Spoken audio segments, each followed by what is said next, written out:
Hello guys, you are watching traveller Sharma. This is Nitin Sharma. आज मैं एक बहुत ही अच्छे टॉपिक को लेकर आया हूँ।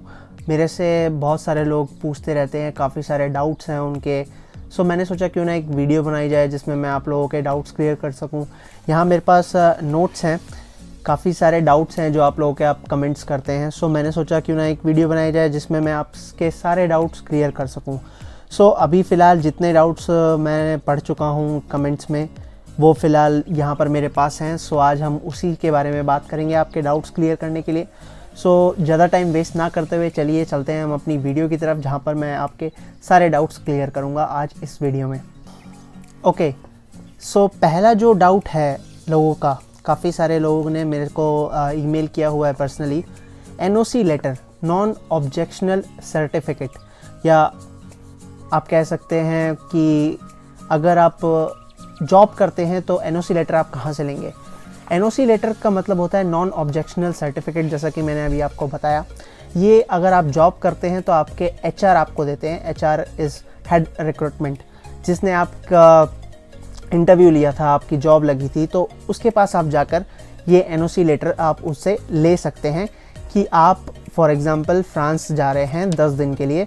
सो वो 10 दिन के लिए आपको कंपनी हेड लेटर पे लिख के देते हैं कि ये बंदा, इसकी एम्प्लॉय आईडी ये है और ये यहाँ पर इतने टाइम से जॉब कर रहा है हमारे साथ और ये परमानेंट है हमारी कंपनी में। तो ये बंदा इतने दिन के लिए, 10 दिन के लिए फ्रांस जा रहा है और हम इसको छुट्टी दे रहे हैं अपनी कंपनी की तरफ से 10 दिन के लिए कि वो फ्रांस घूम के आए। सो इसमें ये लेटर में ये इन्फॉर्मेशन होती है, अगर आप फ्यूचर में अगर आप जॉब करते हैं, आप एम्प्लॉयड हैं, आप किसी भी कंट्री से हैं, आप बांग्लादेश से हैं, आप पाकिस्तान से, आप इंडिया से हैं या आजू बाजू की एशियन कंट्रीज़ से हैं। सो अगर आप अप्लाई कर रहे हैं वीज़ा तो आप एचआर से हेड लेटर पे, कंपनी का हेड लेटर होना बहुत ज़रूरी है। हेड लेटर हर कंपनी में होता है।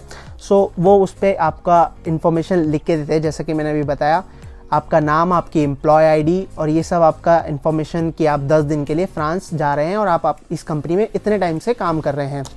सो ये एक एनओसी लेटर होता है, ये आप अपने डॉक्यूमेंट्स में वीज़ा के साथ लगाते हैं। उसके बाद होता है कि अगर आप जॉब नहीं कर रहे हैं, अनएम्प्लॉयड हैं, तो एनओसी लेटर आप किससे लिखवाएंगे। एनओसी लेटर आप अपने पेरेंट्स से लिखवाएंगे, अपने फादर से लिखवा सकते हैं कि मैं इसको स्पॉन्सर कर रहा हूँ और ये वहाँ घूमने जाना चाहता है और मुझे इसमें कोई प्रॉब्लम नहीं है। फॉर एग्ज़ाम्पल आप अपने पापा से लिखवाते हैं, आप अर्निंग नहीं है, आपके फादर अर्निंग है, सो आप अपने फादर से लिखवाते हैं कि सारे खर्चे मैं इसको दूंगा या मैं इसके उठाऊंगा। क्रेडिट कार्ड, डेबिट कार्ड जो भी है आप लेके जा रहे हैं उसकी फ़ोटोकॉपी भी आपको लगानी पड़ती है। सो ये होता है एनओसी लेटर फादर से लिखवाना। अब बात करते हैं स्टूडेंट हैं, अगर आप कहीं यूनिवर्सिटी में हैं तो अब एनओसी लेटर आप कहाँ से लिखवाएंगे। एनओसी लेटर अगर आप स्टूडेंट हैं तो यूनिवर्सिटी से आपको मिलता है। यूनिवर्सिटी के हेड लेटर पे आप एनओसी लेते हैं। आप अपने टीचर से या आपका जो प्रिंसिपल है उनसे बात कर सकते हैं कि सर मेरे को घूमने जाना है, सो मेरे को छुट्टियाँ, अभी जो यूनिवर्सिटी की छुट्टी आ रही हैं उसमें मेरे को घूमने जाना है, सो मेरे को एक एनओसी दे दीजिए कि मैं इस यूनिवर्सिटी में अभी अपनी पढ़ाई पूरी कर रहा हूँ, सो उस वजह से मैं वापस आऊँगा। सो ये एनओसी लेटर इसके लिए काम आता है कि आप इस कंट्री से आपकी इस कंट्री से रूट है, आप बिलोंग करते हैं। ये तो बात होगी एनओसी लेटर की। सेकंड है बायोमेट्रिक। बायोमेट्रिक क्या होता है, जब भी आप अगर फर्स्ट टाइम वीज़ा के लिए जा रहे हैं किसी भी एम्बेसी में या किसी भी एजेंसी में, वीएफएस एजेंसी है, बीएलएस एजेंसी है, काफ़ी सारी एजेंसीज़ हैं जहाँ पर आपका फ़र्स्ट टाइम आप जब जाते हैं तो आपके फिंगरप्रिंट्स लिए जाते हैं, आपकी आइज़ स्कैन होती हैं, आपकी फ़ोटो खींची जाती है।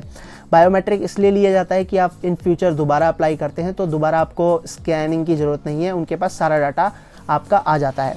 उसके बाद होता है प्रॉपर्टी डॉक्यूमेंट्स। मेरे से बहुत लोगों ने पूछा है कि प्रॉपर्टी डॉक्यूमेंट्स हम लगा सकते हैं या नहीं लगा सकते हैं। अगर आपके पास प्रॉपर्टी आपके नाम की है तो आप ज़रूर लगाइए प्रॉपर्टी। मेरे से बहुत लोगों ने पूछा है सर प्रॉपर्टी मेरे पापा के नाम पे है या मेरी मम्मी के नाम पे है या मेरे फैमिली के नाम पे है लेकिन मेरे नाम पे नहीं है, तो आप मत लगाइए प्रॉपर्टी डॉक्यूमेंट्स, क्योंकि वो आपके नाम पर नहीं है, वो आपके फादर के नाम पे हैं, तो इससे कोई फ़र्क नहीं पड़ेगा एम्बेसी में आपके वीज़ा को। प्रॉपर्टी डॉक्यूमेंट अगर आपके नाम पर हैं तो आप ज़रूर लगाइए प्रॉपर्टी डॉक्यूमेंट्स, उससे आपको बहुत फ़ायदा होगा क्योंकि आपके पास प्रॉपर्टी है, आप अपने कंट्री रिटर्न आएंगे।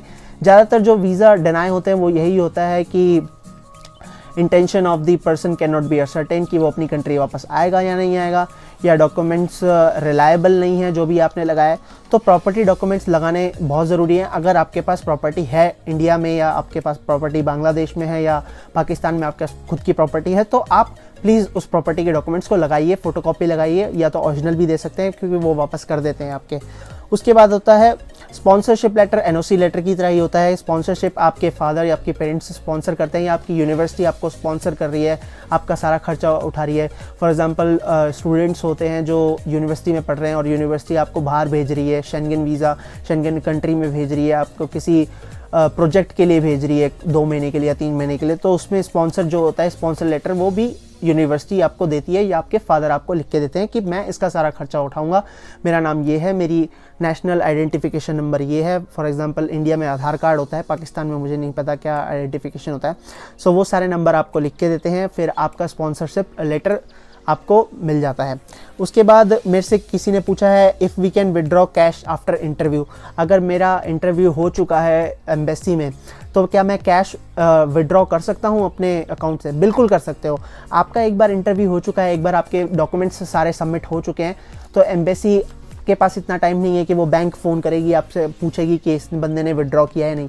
आप बिल्कुल विड्रॉ कर सकते हैं। एक बार आपका इंटरव्यू हो जाए, एक बार आपके डॉक्यूमेंट्स सबमिट हो जाएँ एम्बेसी में, तो आपका कोई लेना देना नहीं है। आप बैंक से जितने चाहे पैसे निकाल सकते हैं, लेकिन इतने भी नहीं निकालिए कि आपके पास फिर जब वीज़ा लगे तो घूमने के लिए पैसे ना रहें।